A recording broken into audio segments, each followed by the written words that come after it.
Good evening. We've had a fall in the stock market today. The banking stocks have taken it on the chin. Not good. Not good. Is this the moment that I looked for last night? I said, this is the moment where things turn in the housing market. I don't know. I don't think we will know until there's hindsight, which is always 2020. We're going to talk about the situation. I don't understand it. I'm not that bright. There's people that are smarter than me that make dumber decisions than I do all the time, and it kind of makes me laugh. But we'll go over it because things aren't great. I mean, every chart we see is just a disaster, but yet we just keep plugging on. Like yesterday, was Jay Powell or Jerome Powell is in front of the Senate, and they're asking him about unemployment, which is important. Unemployment, being if we can't earn a living, that's not so good. And then you got Menendez up there just, hey, why haven't you hired a Latino? I mean, it's just like wacko world. People have become untethered from actually earning a living. And when that turns, it's going to be ugly. This is my belief. Look, you can think totally different, and I'm totally respectful of most everyone's opinions on this. But, man, I just don't know. In the short term, I'm sitting here thinking, like, I'm conflicted. We don't need to regulate banks any more than we already regulate them, do we? Really? And then what good did all the regulation do that we've had? It's a very strange thing. And now, if this is the moment that everything else goes south, then how am I not affected by someone else's decisions? We talk about how, there's maybe a balance between, your own liberties, your own pursuit of happiness, and then, others. Well, financial collapse in global markets certainly affects me in a negative way, and I have nothing to do with it. I literally go to work every day and try to provide for my family. And yet some group of people out in California have decided that they, aren't in a good situation financially, and everything goes to hell, and it's my fault. Like, I have to bear the brunt of these people's mistakes. That's what we saw in 2007, 2008. Are people really going to put up with this again? Seems that way. So maybe you've stumbled on my live stream and you're like, what the hell did I just, what's going on? First of all, let me tell you this. I'm a fan of YouTube. I'm a fan of Rumble, all the platforms. I'm on Facebook. I'm on, Twitter. I mean, I'm on the own Deerwood Realty and Friends website. I'm everywhere. But specific to YouTube, when I watch a video sometimes, I'll say to myself, well, that was a nice video. I enjoyed that one. But then I don't subscribe. And for some reason, I don't watch anymore. I don't get any more recommended videos from this particular creator, and they just disappear into the nether. Don't let that happen to you. If you enjoy the broadcast tonight, if you enjoy talking about real estate, economics, not the highest of high-level economics because it's very dry, but if you enjoy, the housing market and things like that, you should probably hit the subscribe button now, because you can always unsubscribe later. But I was looking at my stats last night. 90% of the people watching my program or my live stream aren't subscribed. 90%. And oddly enough, I'm at 95% men between the ages of 18 and like 35, which is the key demographic. Like, that's the one you want if you're a marketer. But I don't know why. I don't know why. I would be happy with more women viewers. I don't know. But anyway, hit the subscribe button now. Do you have to hit the little notification bell? I don't know. Just know that I'm online normally around 9 o'clock on weeknights. Weekends get a little tricky because of either I work myself to death in my yard or on home projects, or I'm showing houses and I'm writing offers, and it's crazy. I'm not as disciplined on the weekends as I am during the week. So, if there is going to be a stream and you get the notification, then like, hey, he's going to start a stream. If we want to mess with the algorithm, all we have to do is everybody has to just show up at the stream at the same time. That'll fix everything. That'll fix all the problems with the algorithm. I'm going to let you, the people that aren't me, because I'm currently not watching, I'm going to let you take control of this thing. I've been thrilled with the number of people that have been watching on the replays. Our numbers are doing better than I thought they would, given that I was gone for a month. Sorry about that, but we're going to continue. We're going to get somewhere. Lots of exciting stuff. I haven't look. This morning I woke up, I said, I have 100 things to do. I probably got 4 of them done today. But, I like I'm going to point up to this. I've got a mirrored camera, so it's always backwards. But right there, I've been wanting to put a picture up. I have a picture sitting over on a rack that I want to put right there. And I have not gotten it up there in a month. Today, somebody wanted to borrow some of my tools because they wanted to hang a television. And I said, sure, you can have them. But now I don't know how I'm going to hang the poster or the picture. Anyway, all I'm saying is if you don't press the subscribe button, if you don't press the bell, like, we're never going to see each other again, and that would be sad. My name is John Schenk. I'm the founder and manager of Deerwood Realty in St. Louis, Missouri. We're a small residential real estate firm. We help buyers buy homes and sellers sell theirs. It's a very simple thing. At night, we do the Deerwood Realty live stream. It's usually just me. In fact, I've never had it where it's not me. But I'd love to have guests and things of that nature. It's just nobody's really beating the bush to be on my 143 subscriber live stream. Now, you could make it 200 tonight. We always hope for that one time where the algorithm doesn't kick me and actually puts me out there where I think I could get quite a few followers. The people that would like my show would be people that are involved in real estate, residential real estate, or people that are, like agents and things of that, or people that are looking to buy a house soon, or looking to make some sort of, transaction or deal within the next couple months. Those are the people that should be watching my show. And then those people that just want to have a good time. I mean, this is going to be heavy subjects tonight. I don't know that I might butcher them.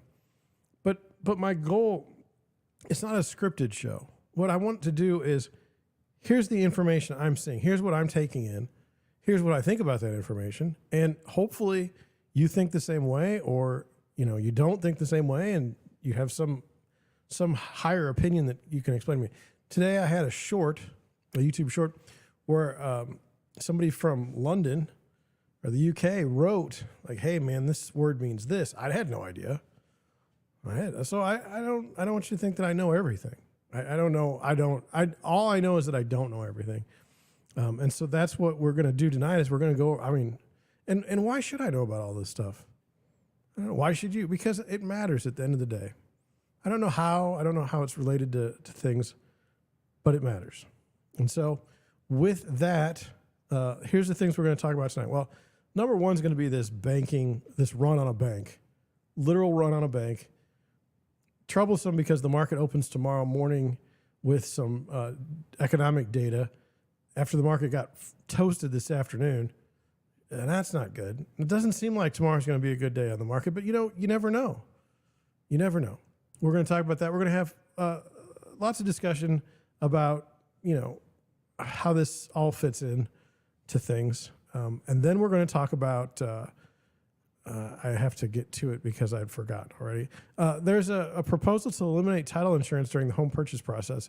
This is the first I've heard of it, and so I wanted to bring that to you. And then 84% of first-time home sellers have regrets, and I would like to know why. Like, what? Especially in the last 2 years, if you're selling your house now, what are you doing? Like, why are you sad? That's where I'm at. I don't get it. Wanted to go over some of the streaming platforms or the places that I'd like to be, but I'm not. First off, if you check the locals page for Deerwood Realty, you will see that I was planning on doing a stream on locals today. Unfortunately, it's nearly impossible for me to do a local stream the way I wanted to because I wanted to simulcast it with everything else. I missed the time. I think I started at 9:02, and you had to be within 10 minutes. So to get the streaming protocols and the key, I didn't get it. And I was only going to be able to stream for a half hour before everything shut down. So I think what I'm going to do, like, I like the idea of locals. I'm not happy with, how things work for me on locals.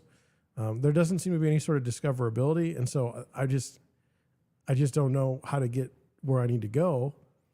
I don't know how I get my audience. So in that case, you can follow me there. That'd be great. I think I have like 4 followers or maybe 7. It's not very high, but it's another platform. It's another space where you can go if you're tired of YouTube. If you're worried about, just randomly getting kicked off YouTube, like I am, it's someplace else to go. Odyssey, the last time I checked, you have to have, like 300 subscribers on YouTube to simulcast to Odyssey. I don't have that, and I was on Odyssey a couple days back just to see, but I don't have it. The closest place I am to being able to simulcast on a major platform on Rumble would be, I'm at 16 followers, and I need to be at 25 to be able to stream. I would really like to stream on Rumble at the same time I'm streaming everywhere else. I don't need to be exclusive to one place. I think that's weird. But if you do happen to have an account on Rumble, would you please subscribe so I can get to 25? I've got everybody. I've got my family and friends, and I'm at 16. And some other rando people, and that's fine. That's fine. I had somebody a while back ask me about the 3D camera system, the Matterport system, which we don't use at my brokerage because it's expensive and it's unnecessary given the technology that's come out since Matterport. We do 3D home tours. But we don't use Matterport. We use just a 360 camera, and it seems to work fine. During the sick flu years, some people really migrated over to that 3D tour.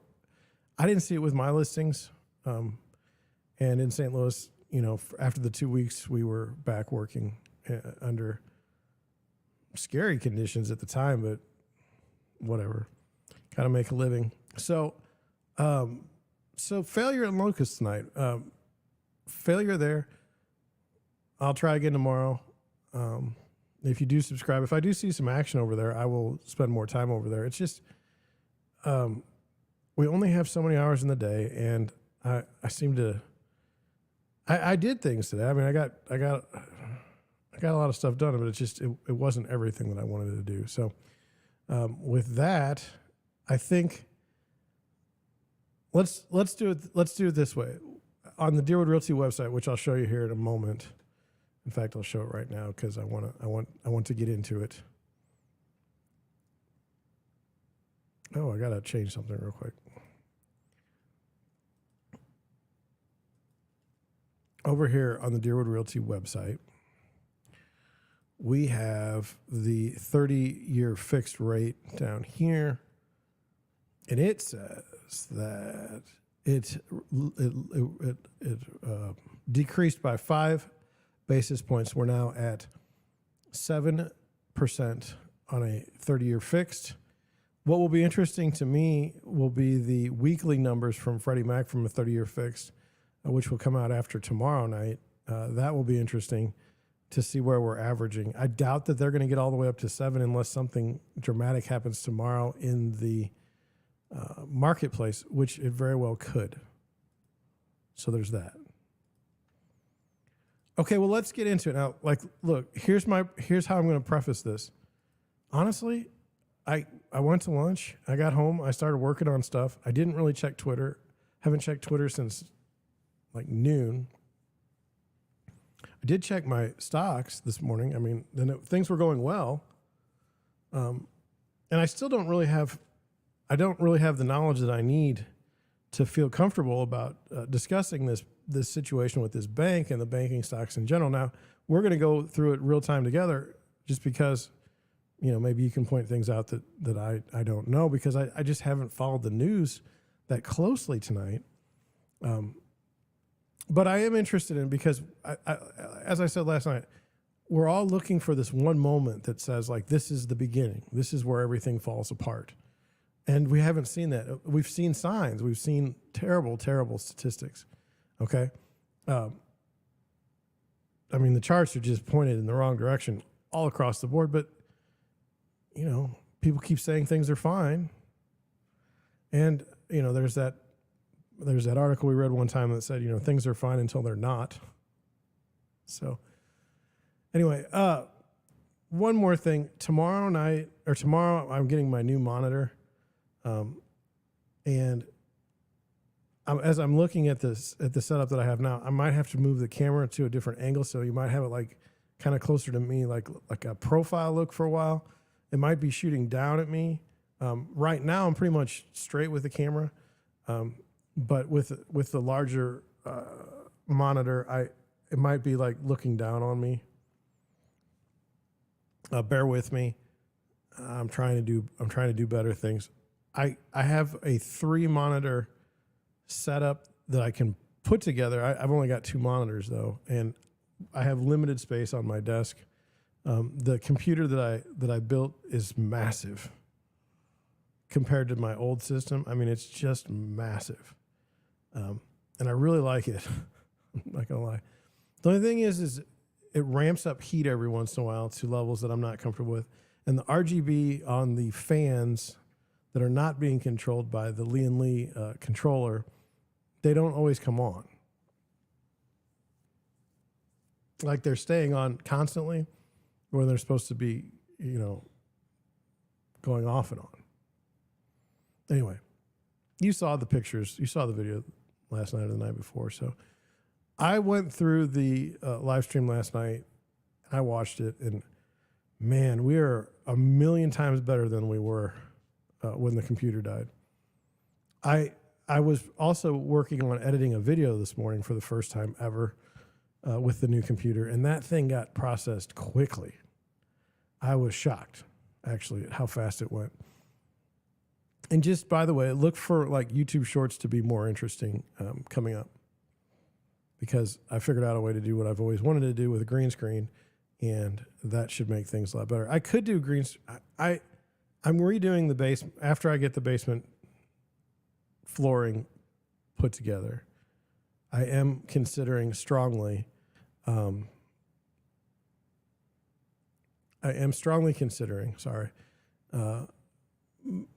Changing my studio up a little bit. I'm going to have to get a new desk. I'm going to have to get rid of some things. I'm going to have to add some things. But anyway, lots going on. And maybe I'll sell some houses at the same time. So with that, let's get into this situation. Okay. So I have to get to the right page. I did it again. Here we go. So here we go. It says the Teal Fund and venture firms advise companies to pull money from SVB. This was written at 8:07 Central Time. It's now 9:25 Central Time. So here it goes. Panic spread across the startup world on Thursday after a warning from Silicon Valley Bank, a major lender to fledgling companies, prompted Peter Thiel's Founders Fund, or Thiel's Founders Fund, and other prominent venture capitalists to advise portfolio businesses to withdraw their money, even as the bank top executive urged calm. Okay, so Silicon Valley Bank is a major lender to fledgling companies. That's what we have. Okay.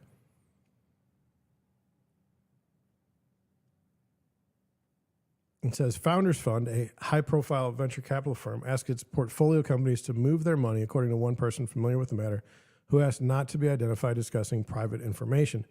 Co2 Management, Union Square Ventures, and Founder Collective also advised their portfolio companies to pull their funds from the bank.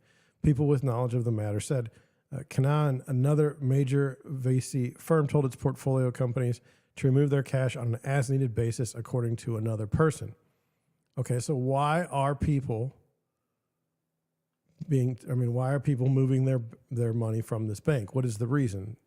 It says SVP Financial Group Executive Officer Greg Becker held a conference call on Thursday advising clients of SVP owner-owned Silicon Valley Bank to stay calm amid concern about the bank's financial position, according to a person familiar with the matter. Becker held the roughly 10-minute call with investors at around 11:30 a.m. San Francisco time. He asked the bank's clients, including venture capital investors, to support the bank the way it had supported its customers over the past 40 years. So the head of the bank saying like, hey, like, look, we've been with you for 40 years and now you're going to pull this? I get that. Representatives for the Founders Fund, Kotsu, and Union Square Ventures declined to comment. Representatives for Silicon Valley Bank, I'm sorry, I read that twice. In a note to companies, Founder Collective said, over the long term, we don't believe that deposits are likely at risk, but the shorter term is harder to predict. Okay, so what do we got here? It says, worry surrounding the lender ricocheted around Silicon Valley on Thursday. There's a good deal of panic, said Jenny Fielding, managing partner at The Fund, which invests in early-stage companies.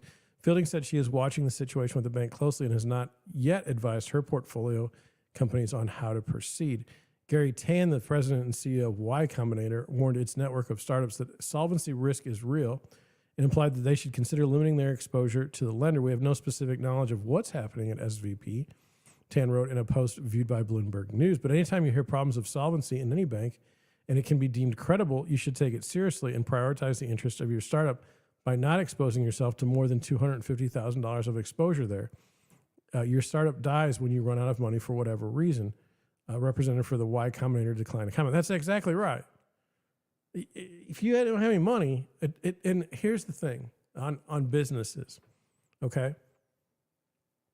I have all my money in a credit union because I refuse to work with big banks.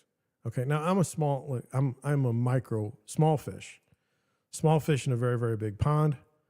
I could be gone in seconds. But anyway,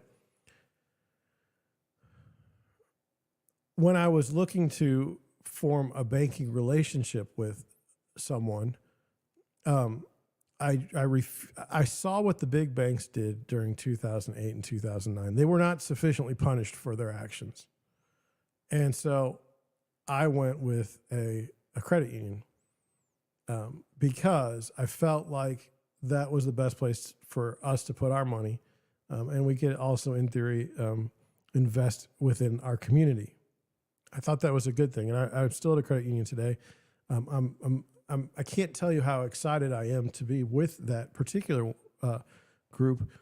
They extended the first line of credit for my business. They've done that for me, and I've never had any issues there. At one time, I had a check that I wrote from one account to another, and they were like, it needs to clear for 7 days. And I said, I don't really understand. You know that the money's there because it's in the account.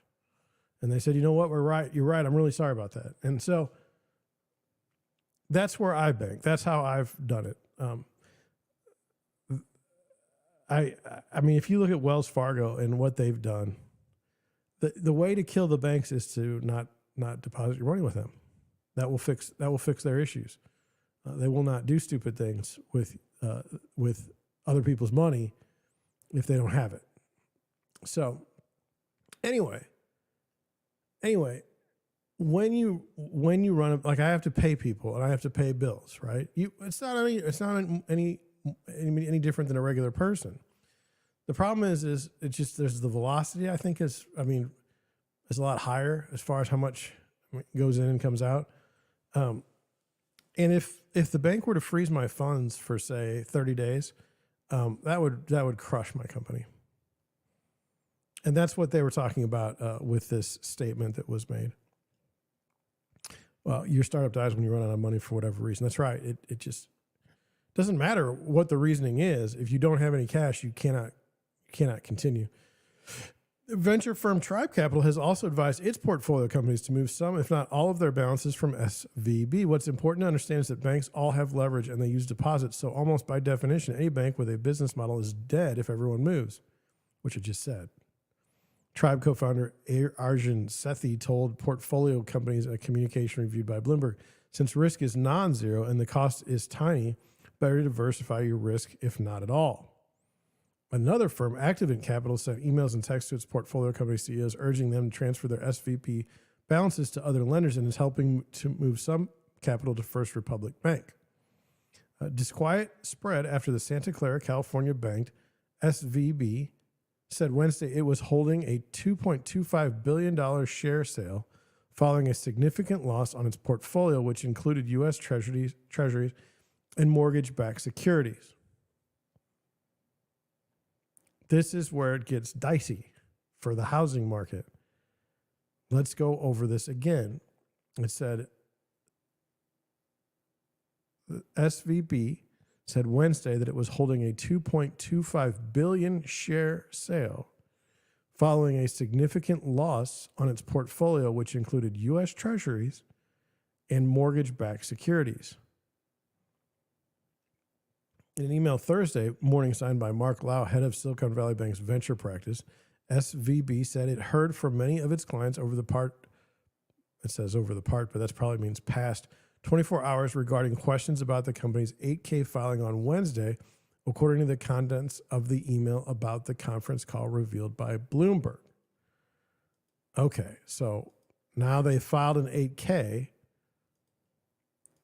which basically says this is what we're doing.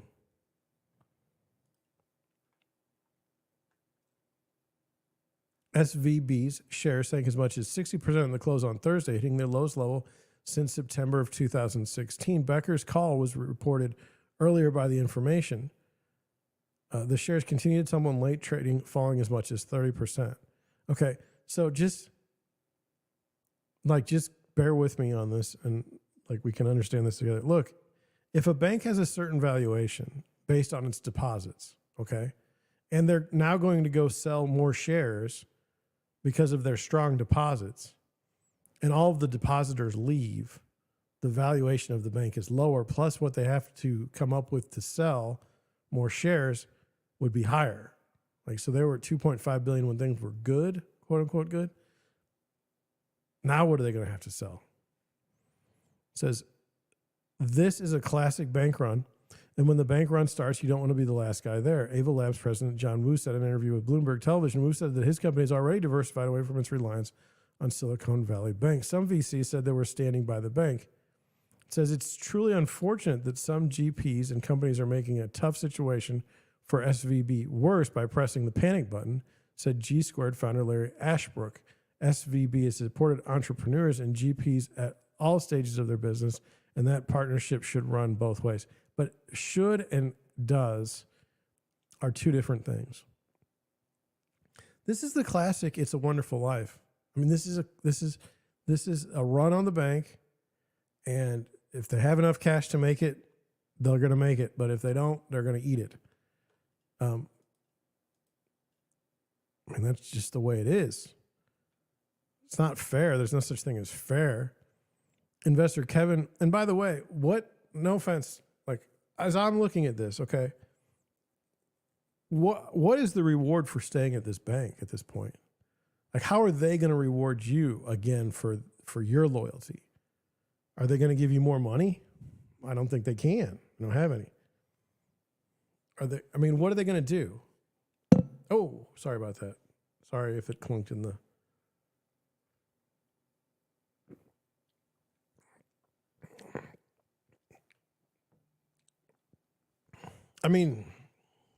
it's not good.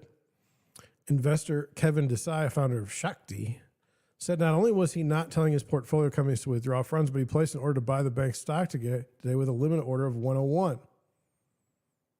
Oh, that takes guts. I'm not Warren Buffett, cautioning he was not defending investment advice, but I think this is a buying opportunity. One prominent investor, Mark Suster, warned companies against overreacting news about the bank. I believe their CEO when he says they're solvent and not in any valuation of any banking ratios. Aaron Bali, the CEO of the startup Carbon Health, also said his company had confidence in SVB. We don't believe there's any risk with the deposits. He said he called SVB very reputable, well-regulated bank and said it has done an incredible job supporting the startup ecosystem. So we're hoping they will recover quickly.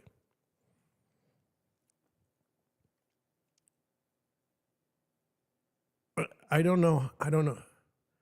What is their exposure? I mean, it was the 2.5 billion their only exposure? What do we got here? An email thread of more than 1,000 founders from Andreessen Horowitz was abuzz with the news Thursday, with many encouraging each other to pull cash from the bank. At one point on the thread, general partner David George weighed in. "Hi all," he wrote in a post reviewed by Bloomberg. We know you have questions about how to handle the SVB situation. We encourage you to pick up the phone and call your GP," which I don't know what a GP is. I really don't. And I don't know why. I don't know why I switched to there. I'm sorry. Oh my God. Oh, what is that about? There's some crazy stuff in there. Okay. A similar thread was circulating around chief financial officers of big startups, a partner at a major venture firm said. On the threads, many startup founders and executives worried about how a collapse of SVB would affect Silicon Valley's infrastructure. The bank could try to liquidate its stakes in portfolio companies, which would further drive down the already flailing valuations of many startups. Those lower valuations, in turn, would further weaken the balance sheets of other banks, hedge funds, and crossover funds that hold the same assets. I don't think that's unreasonable. Dan Scheinman, an investor who has backed companies including Zoom Video Communications, said he fielded calls Thursday from 2 early-stage companies in his portfolio wondering if they should close their accounts with the bank. He advised them to seek more information before taking any steps. What do we know about the banks you should switch to? Are they in better or worse shape? He said he advised it's a pain to switch, but it's more a pain if the bank fails. This is the right approach. So the bank hasn't failed as of yet, right? There's been a run on the bank, and it looks like it'll continue until tomorrow. The fact that it has derivatives or mortgage-backed securities,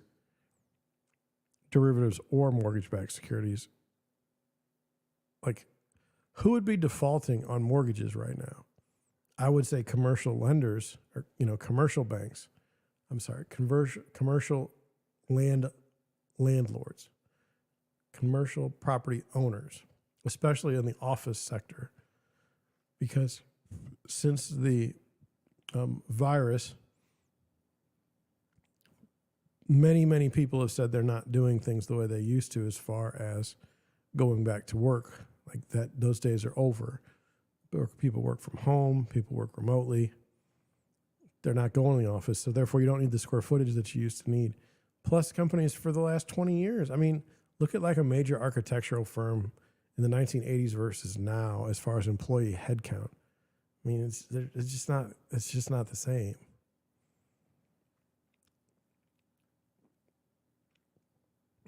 Okay, so everyone's pointing the finger at this SVB bank. Okay, so now here's the first tweet for tonight. It says, here's an explainer on what's going on with the Silicon Valley Bank. In 2021, SVB saw a mass influx in deposits, which jumped from $61.76 billion at the end of 2019 to $189.20 billion at the end of 2021. Okay, so like they're only asking for $2.5 billion because of a bad deal. It's not bad. As deposits grew, SVB could not grow their loan book fast enough to generate the yield they wanted to see on its capital. As a result, they purchased large amount, over $80 billion, in mortgage-backed securities with these deposits for their hold-to-maturity portfolio. 97% of these mortgage-backed securities were 10-plus year duration with a weighted average yield of 1.56%. $80 billion. The issue is that as the Fed raised interest rates in 2022, and it's continued to do so through 2023, the value of SVB's MBS plummeted. This is because investors can now purchase long duration risk-free bonds from the Fed at a 2.5 times higher yield. Now, this is something that we saw last night, but see how it was in a different space? we were talking about this last night. Risk free. Why aren't you buying a bond from the Fed? And this is a 2.5, so they're at like 4%. Well, it doesn't make any sense to use other debt instruments. That's the real problem with the Fed continuing to raise rates. As they raise rates, these yields will become even more attractive. Treasuries will become even more attractive, which will discourage investment in other things, in theory. This is not a liquidity issue as long as SVB maintains their deposits, since these securities will pay out more than they cost eventually. Yes, and that's the deal with them, with the run on the bank. That's not good. That means they don't have the deposits as they used to. However, yesterday afternoon, SVB announced that they had sold $21 billion of their available for sale securities at a $1.8 billion loss and were raising another $2.25 billion in equity and debt. This came as a surprise to investors who were under the impression that SVB had enough liquidity to avoid selling their AFS portfolio. So what I would say is, like, let's say you're Peter Thiel. Congratulations to you for like paying attention.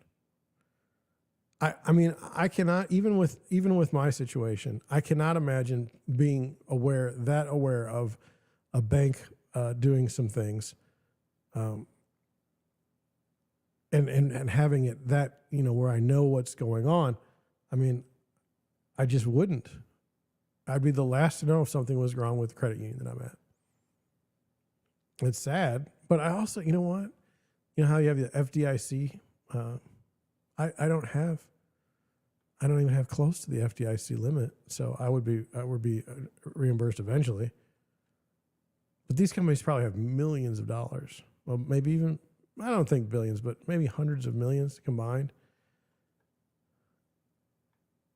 Anyway, okay. So this is CH on Twitter. It says, has anyone ever seen any real data-based challenges to the National Association of Realtors' assertion that the U.S. is short 5+ million housing units? Curious. It says demographic Chris Hazard had it at 1.7 million. Once upon a time, there was a shortage of tulips, tech stocks, subprime housing. Each was the result of financial conditions and a mania. Regarding real estate, I see no support for any other outcome, at least thus far, but I'll keep looking.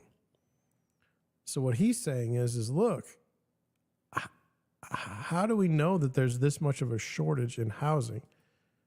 Does the National Association of Realtors have an incentive to produce data that is unfairly positive, weighted positively towards, the real estate business? Well, they do have an incentive. Okay. Now, is it a great enough incentive to perhaps ruin your credibility? I don't know. I couldn't tell you that.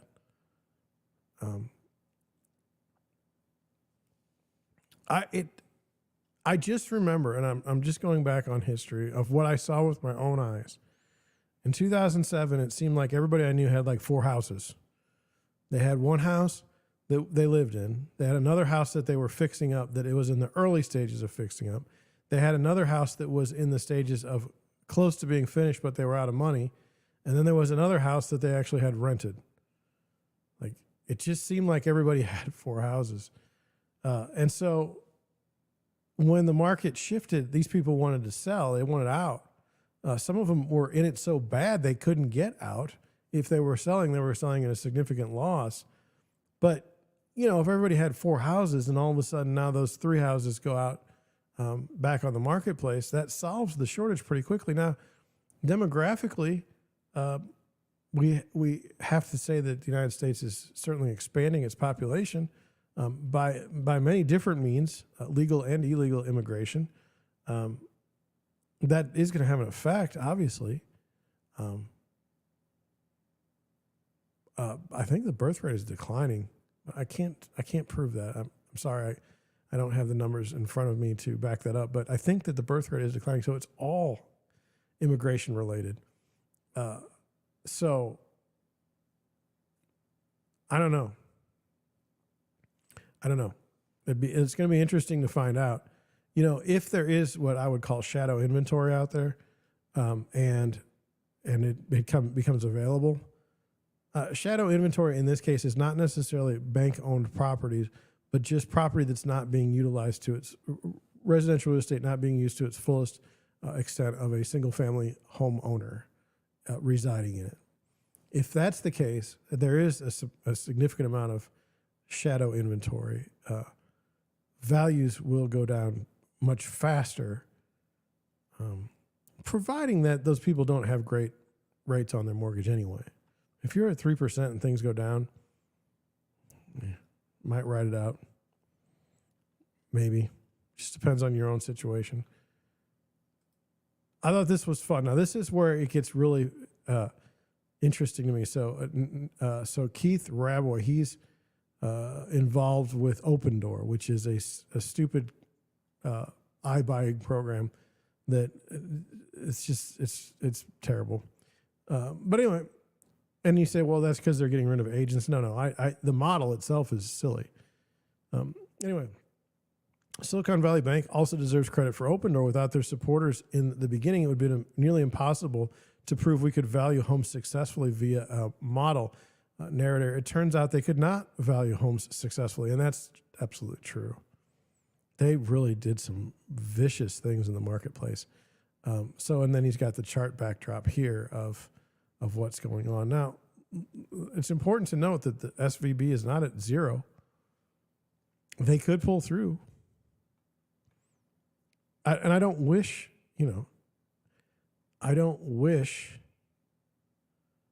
that, these people lose their jobs or anything like that, or people lose their built up wealth. But things don't look good. Peter Schiff says the U.S. economy may be on the verge of another financial crisis. If so, the Fed may return to quantitative easing by the end of this month. This should send the dollar tanking and commodities soaring, especially gold. This could turn the financial crisis into a U.S. dollar and sovereign debt crisis. Now, there's always been this idea of the pivot or the soft landing. Those are the two trends that you hear out of Wall Street. The Fed knows what they're doing and that everything's going to be fine. This is an illusion. They've got a tough choice. They either, they can't even rein in spending in Congress. So they really have no tools. This thing could all just eat it. Now, what would that look like? I feel like, as I told you last night, I think that the federal government this is a bunch of liars. These are not good people. They will just paper over the problem. They will fix it, and they will help their cronies, the ones they can. The rest of us will just eat it, and we will, there'll be all kinds of stories about how it's cool to be poor, and that these people in the Senate are wonderful people, but I mean, my gosh, how many times are you going to paper over a problem you didn't fix in 2008? What makes you think you're going to fix it now? I don't have high hopes for that. Should there be a financial crisis, I do not have high hopes that the government will be able to fix it. Well, they'll be able to paper over it, but not. The systemic problem is spending is way out of hand relative to economic growth. And it was spurred by the Fed. I thought this was good. So this is Tracy Reineck. I don't really like her stuff that she tweets, but I read it. Here, I'll even put a like there. We're not on the same page. Anyway, it says today's softened stocks is really the fear of the unknown. Distress now appearing in the crypto space, as I predicted. Housing is not going to be the epicenter of the blowup. It was always going to be where the most speculation was. IPOs, SPACs, and crypto. And then Darth Powell comes in a year, housing continues to collapse at a historic pace, as I predicted. LOL. And then she writes back, housing is not collapsing. You can keep saying it all you want to, but it's just not true. In fact, one of The home builders saw a February sales rate of 7.2 per community. Normal level is 3 to 5. And what I would say to that is, when I go out, like I will go out this entire weekend and show properties, okay, to buyers. And we will be in bidding wars with any property that we go try to buy. So we're going to have to go over ask.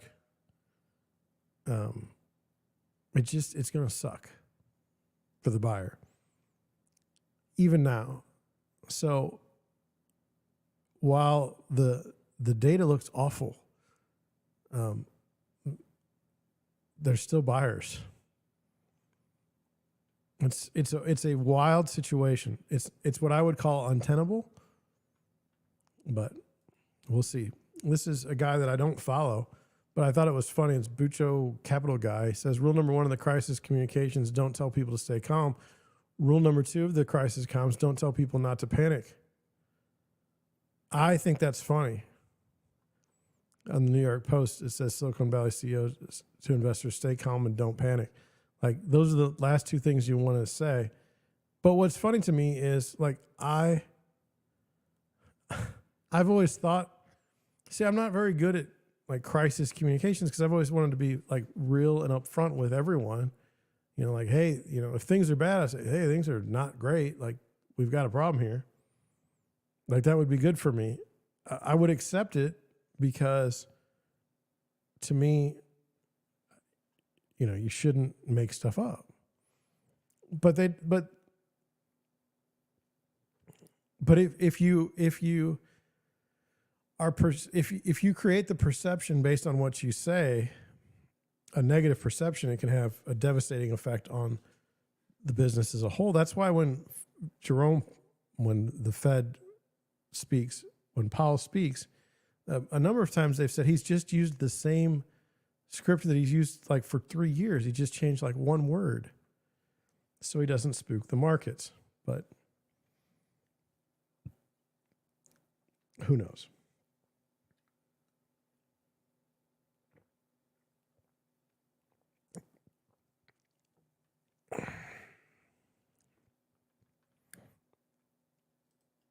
Okay. Charlie Bilello. Median sale of a U.S. home is down 1.2% over the past year. This is the largest largest year-over-year decline since 2012. Now look,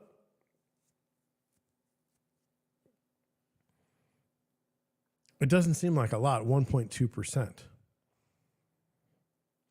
The largest decline, though, since 2012. Everyone believes that the prices of houses always go up.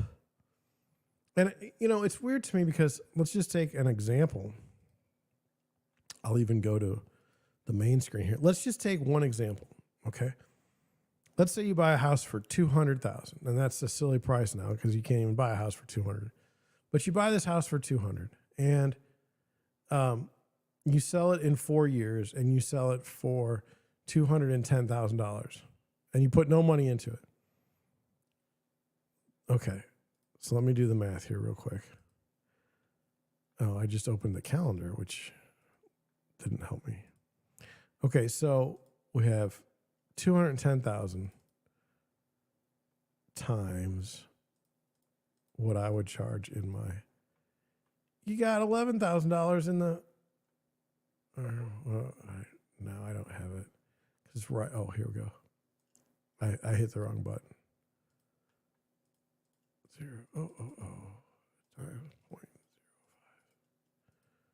You've got $12,000 in the commissions alone. Okay? And I'm not, so you got $12,000 in the commissions alone. You've got 4 years of time spent. And you are most likely going to have to spend some money to at least, you know, paint it or something. So you're probably in a 216, 217 minimum to get out from underneath that thing. The price went up, but you didn't make any money. I'm not saying that happens to everyone. I'm just saying that happens more often than not. And then that's when you see, well, get rid of real estate agents and then there won't be any problems. And it's like, no, trust me, you'll still have problems. Okay, this is a long tweet. This is from Alf. He's always tweeting long stuff. I don't like it, but it works for him. Look, I do like it. Okay, watch. Why this sudden meltdown in bank stocks? A couple interesting theories and charts are doing the rounds, so let's have a look under the hood. A thread. KRE, the U.S. regional bank ETF, is blowing up today with a around 3% standard deviation move down. The immediate catalyst behind this seems to be Silicon Valley Bank, which all of a sudden faces shortage of capital and needs urgent backup. The issue appears more systemic, though, with one of the scary charts going around showing the large extent of unrealized losses in bonds sitting in books classified as held to maturity at U.S. banks at the end of 2022. What does this mean? Banks enjoy a very favorable accounting regime. Let's see how it works. Yes, and we were told that this was all going to get cleaned up in 2008, 2009. It says, post-GFC, Great Financial Crisis, commercial banks were asked to keep a liquidity coverage ratio of LCR of about 100% or above 100%. This means that they always must have enough high-quality liquid assets to meet deposit outflows in stress scenario. This effectively means that banks around the world are forced to keep around 10 to 15% of the asset side of their balance sheet invested in high-quality liquid assets. That's big. And guess what qualifies for high-quality liquid assets? Reserves at the Fed, and you guessed it, bonds. Effectively, banks were asked to own a large amount of liquid assets and were told bonds were the only game in town due to regulations. What bonds? Mostly government bonds, but be aware also corporate bonds and mortgage-backed securities can qualify. And at this point, like if you're me, you're like, are you serious? Are you telling me that mortgage-backed securities are considered a safe investment? And I've heard this argument before. The argument goes something like this. Back in 2008, people could get money that they weren't entitled to in the subprime mortgage crisis. And so to fix that, they got rid of subprime, and the balance sheets of the people who had mortgages, they are so much better of better quality now that we're never going to have issues with mortgage-backed securities. I think that's horse pucky, and I think that's horse pucky because think about it. Let's just say you buy a house on the assumption that you have a family with two incomes, okay? And let's just say one person loses their job out of the two incomes. And now if we look at the statistics, more people are working multiple jobs. So it's questionable that they ever did get close to what they were earning previously. Now look at credit card debt increasing. Look at savings decreasing, okay?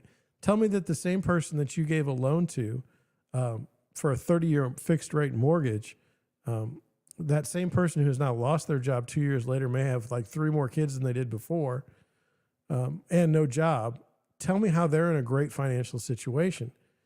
The issue is the borrower's life circumstances have changed dramatically since their application was accepted for a mortgage.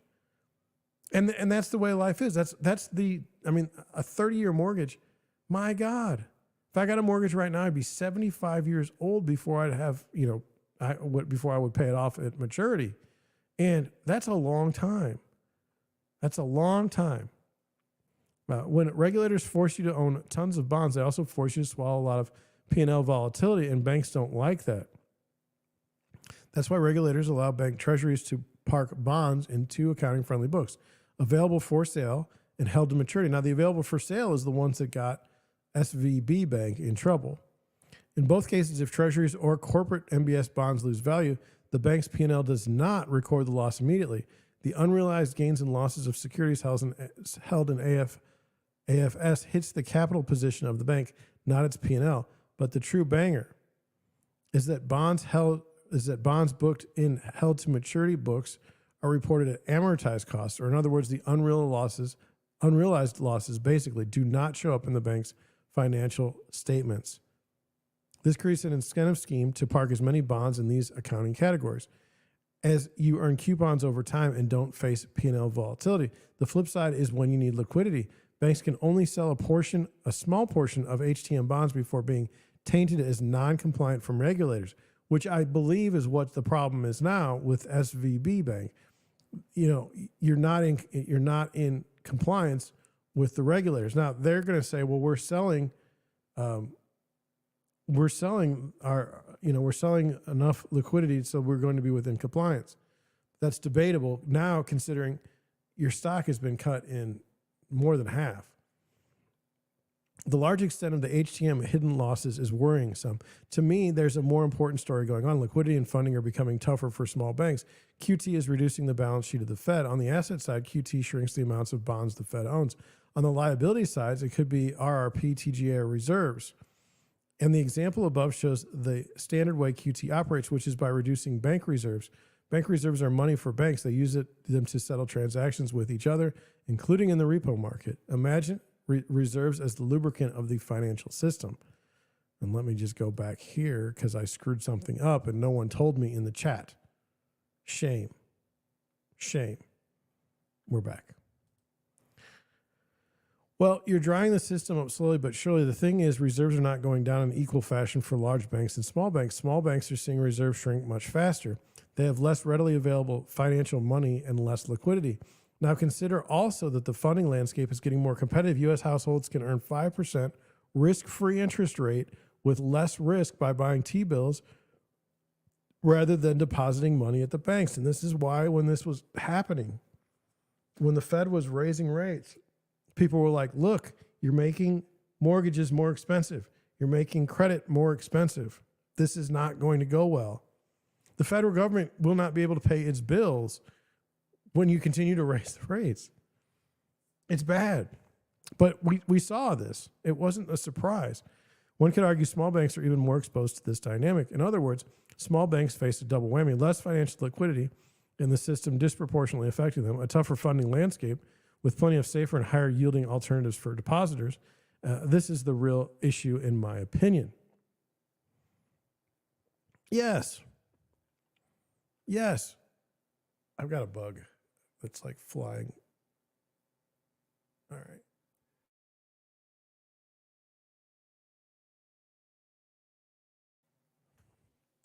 Anyway, I have all these lights and they're attracted to the lights. It's crazy.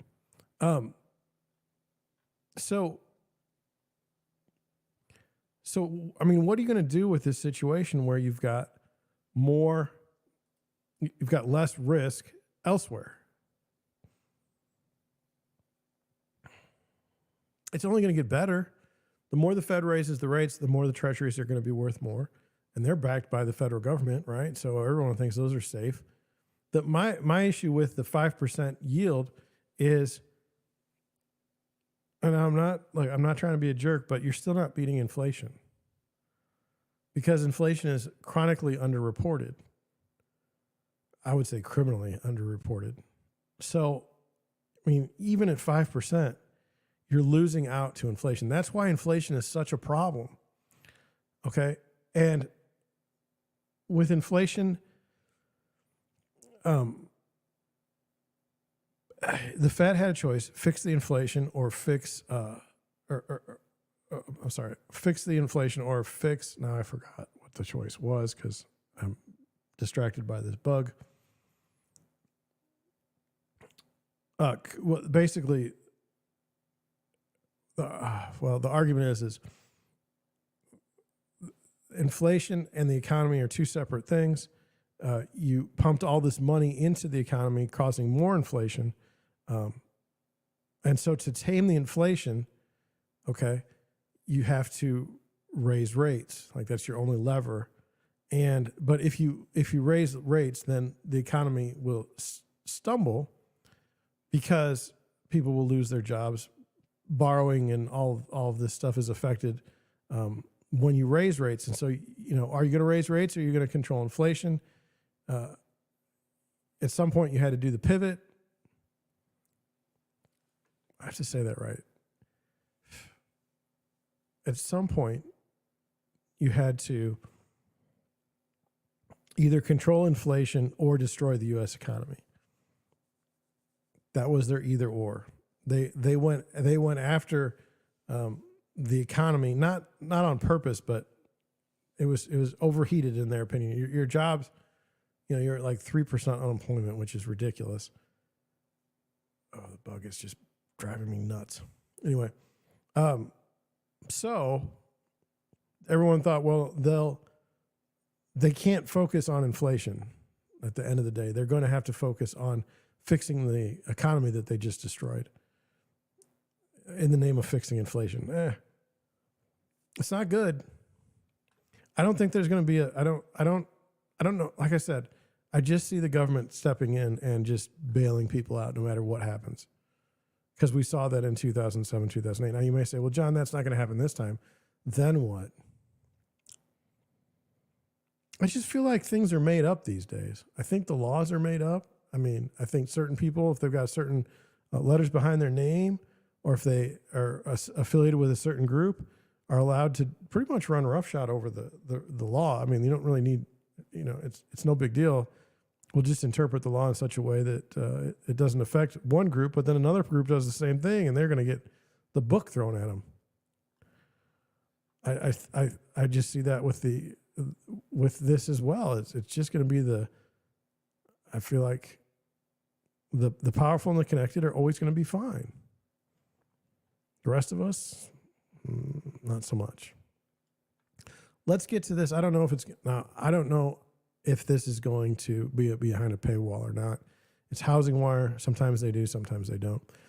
I thought this was interesting, and I hope we can read it. It says, Fannie Mae rumored to be looking at foregoing title insurance. Now, title insurance is this odd thing that you buy as a buyer. You buy it to ensure that your claim on the title of the property is protected, meaning that there's no other claims against your property. And should there be a claim against your property, from like an unrecorded deed, that they will ensure that you own the property. Also, in a situation where like it's your property, no one can claim like an easement or something that didn't exist, out of thin air. They would fight that for you in a court of law. So let's be looking at this. It's very interesting. I have a good relationship with my title company. I understand the need for title insurance. Okay. It doesn't have to be in this form, but I do understand that you have to have a chain of title that's marketable to sell a property. Meaning like it's not. It's easier in the car market. So let's just say a car that's got like structural damage on the title. That would not be a great vehicle to buy in theory. I forgot the word that I'm looking for with regard to a car. It doesn't have clean title, but I don't remember what the word, a salvage title. I got it. Salvage title. So that it's kind of like you want a good title for a property. So let's see what they're thinking about doing. It could be really good. It could be really bad. The title insurance industry is often bemoaned for being antiquated and making minimal changes, but that has not been the case for the past 12 months. Now, one of the things that's odd about a title company that I understand, but it seems old school, like really old school, is to go to a closing, you normally personally have to attend the closing. That means you have to take off work. You can't just do an e-document sign for a property. They call it a wet signature, which I never did sound very good. Nearly a year after announcing that it would begin accepting attorney opinion letters in lieu of title insurance and in limited circumstances, Fannie Mae is yet again making waves in the title insurance industry. According to a report from Politico Pro, published last Wednesday, the government-sponsored entity is looking at piloting a program that would bypass traditional title insurance and AOLs, or attorney opinion letters, altogether. The program would grant certain mortgage lenders a waiver on title insurance requirements for loans sold to Fannie Mae and will be rolled out this spring, according to Politico.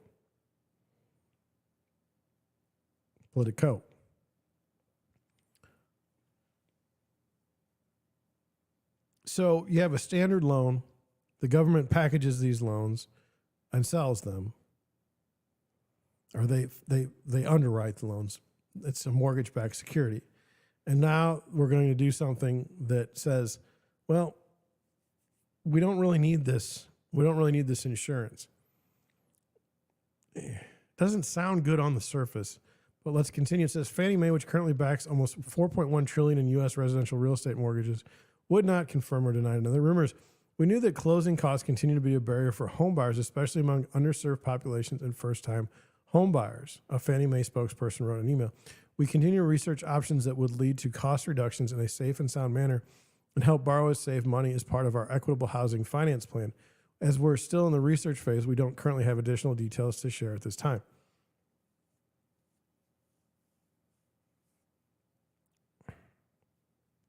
The interpretation that I see here is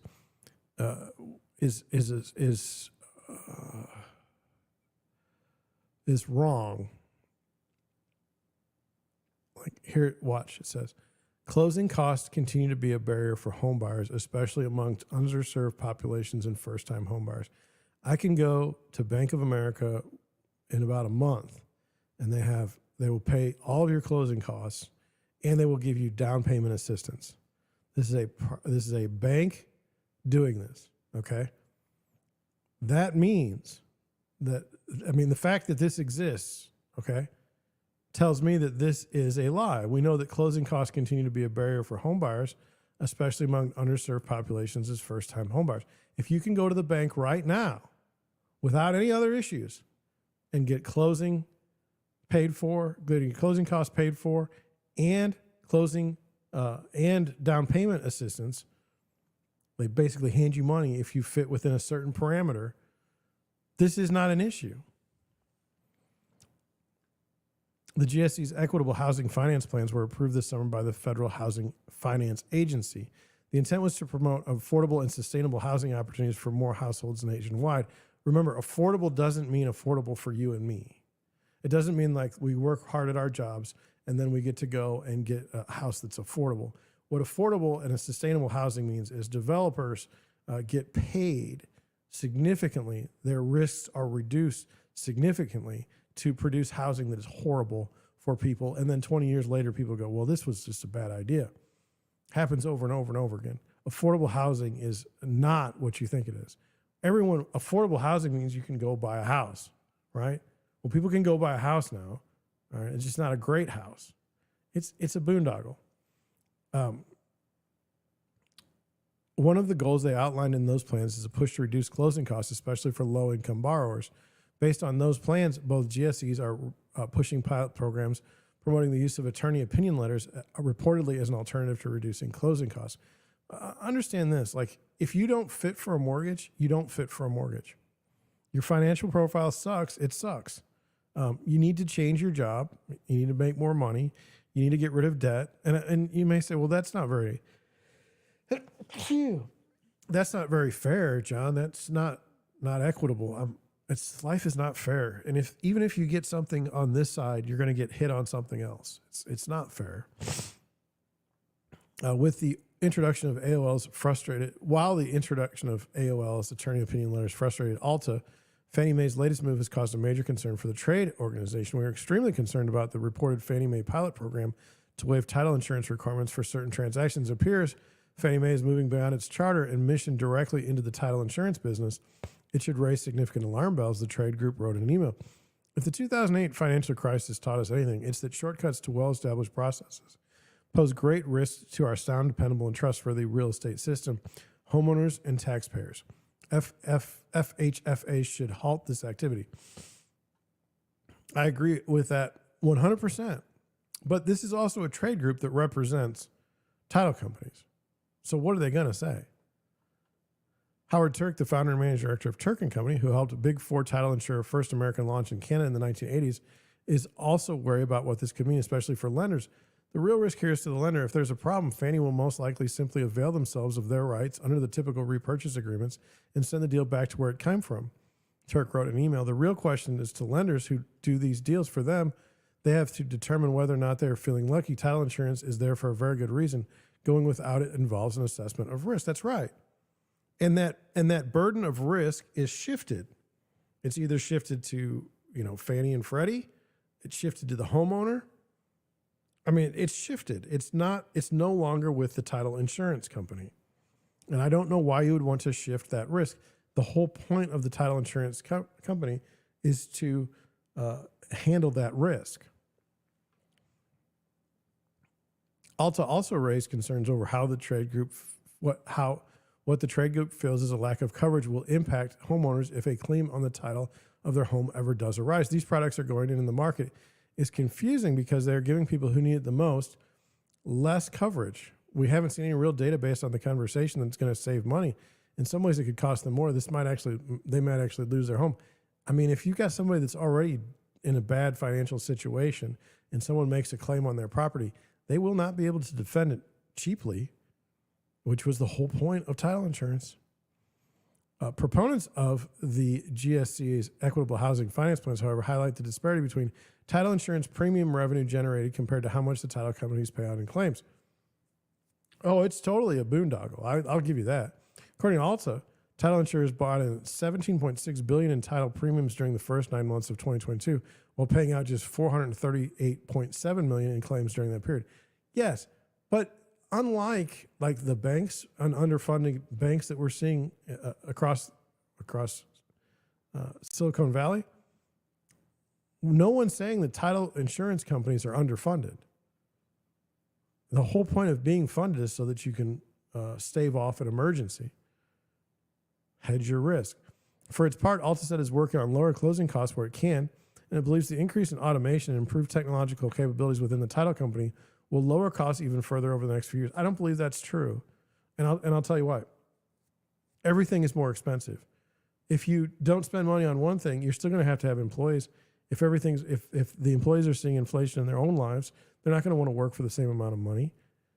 I mean, it's an endless cycle. It's a huge market, and I don't think we really understand how big the market is in real estate, and how you can affect the delicate balance by putting your finger on the scale. Over the last 10 years, rates have gone down 6% across the industry, and that's important for homeowners. And it's because of the investment the industry has put into things like automation and using machine learning and AI to search title and come to a faster decision about the title. Stephen Gotham, Alta's general counsel, told Housing Wire last November, these technologies come with a cost at the front end, but over time they bring that efficiency and bring the price down. I don't know how many major underwriters there are in the United States. There's not that many. It's a business that's controlled by a very, very small amount of people or organizations. But they should be rather well capitalized to make this fight. I hate to go pro title company on this, but if you have an issue with your title, it's a bad deal. Moving on. Last article of the night. Let's finish strong. I feel like we've had a good show. Given what we're seeing in the marketplace today, I feel like we're having a good show. Zillow finds 84% of first-time home sellers have regrets. Here are their top 4 mistakes. Now, listen, I don't believe this. I don't believe this at all. And what I would say is, I think it revolves around time. If you bought your house in 2009 and you're selling it right now, you're in St. Louis, you're in great shape. You're in fantastic shape. There is no way you could be even close to 84% regretful, especially if you're working with a good agent like me. There's no way. It's not going to happen. Let's go into it, though. It says, selling your home can be a stressful process. Even if you hire a qualified agent or broker, there are lots of decisions to be made. Sometimes these decisions are major, like pricing your home, or minor, such as repainting the basement. Either way, according to the new survey from Zillow, 84% of first-time home sellers feel they made at least one mistake when it came to the marketing of their homes. Whether you're about to put your home on the market or have been thinking about it, don't do anything before you consider these first-time seller regrets. Now, this is just a fascinating. This is so crazy to me that in the last 3 years you would have such a high rate of regret. And I think that, to me, I think that says something about the population, that perhaps we've been conditioned now to feel regret about everything, even when things are going relatively good. Regret number 1, pricing incorrectly. 39% of sellers who took Zillow's survey regret pricing their home too low. Pricing can be incredibly tricky in any market. If you price too high, You may not get enough bids or it could take too long to sell. If you price too low, you might be left wondering if you should have listed for more.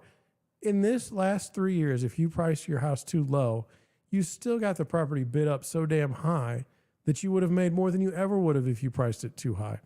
This spring, sellers are more likely to regret pricing their home too high, said Zillow's senior economist Nicole Bashad. The price their neighbor commanded a year ago may no longer be realistic. They need to adjust their expectations if they want to avoid having their home linger on the market. It's more important than ever for sellers to rely on the advice of a great real estate agent who understands their neighborhood and who has a winning pricing strategy. So this is a very fascinating juxtaposition. You've got 39% of sellers regretting pricing their home too low. However, you've got quotes based on someone in the current marketplace saying, you better not price it too high or you're toast. It's the right thing to say. It's just an odd juxtaposition from what the regret is. Regret number 2, ignoring online curb appeal. That is something that is funny because I know about it. But there's, like, if you're living in a town that's like if you're living in a location in the United States that's 4 seasons, like in St. Louis for years we were predominantly zoysia. Well, the zoysia doesn't grow in the winter; it turns yellow. So you're not making a nice curb appeal in the winter. You're either going to deal with snow, mud, or yellow, yellow, dead-looking yards. It says your home could be absolutely gorgeous and designed by one of the top interior designers, but the photos online don't reflect that. It might be time to have your home professionally staged and rephotographed. Nearly 39% of those who took the survey thought better listing photos would have garnered them a higher price. A quarter of those who took the survey also thought springing for a virtual tour would have boosted their bottom line. I would say this: it wasn't going to boost your bottom line in a $200,000 house. It wasn't going to boost your bottom line in a $400,000 house. If your target buyer is someone from outside of the state that is moving here for work and they're trying to buy a mansion, then yes, maybe a 3D tour would have been more helpful. It says those sellers are likely right. Zillow's data shows that listings with 3D virtual tours or an interactive floor plan receive a whopping 69% more page views and 80% more saves on the platform. I always do, as part of my standard listing package, we always do 3D tours and we always do floor plans. It's not negotiable. What happens to me at times, and I'm just putting it out there, is I will be up against another agent. My pricing will be perfectly in line with the what the house should sell for. The fees that I charge will be at or below what another agent will charge. And I offer these things that other agents do not. Standard in my package is floor plans and 3D virtual tours. However, that still doesn't get me the deal. Maybe they don't like the fact that I'm bald. Maybe they don't like the fact that I'm a man. Maybe they don't like what I was dressed with. Maybe they don't like the car I was. Maybe somebody had a better listing presentation as far as the actual paperwork that was handed over. Maybe the buyers don't, or maybe the sellers don't like when people use paper anymore and they want it all digital. I mean, there's any number of reasons why I can lose a listing. Okay. But it's okay to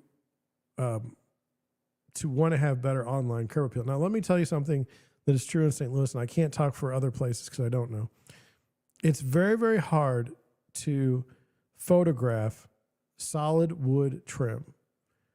Everything online looks so much better if it's the grayish color with white trim.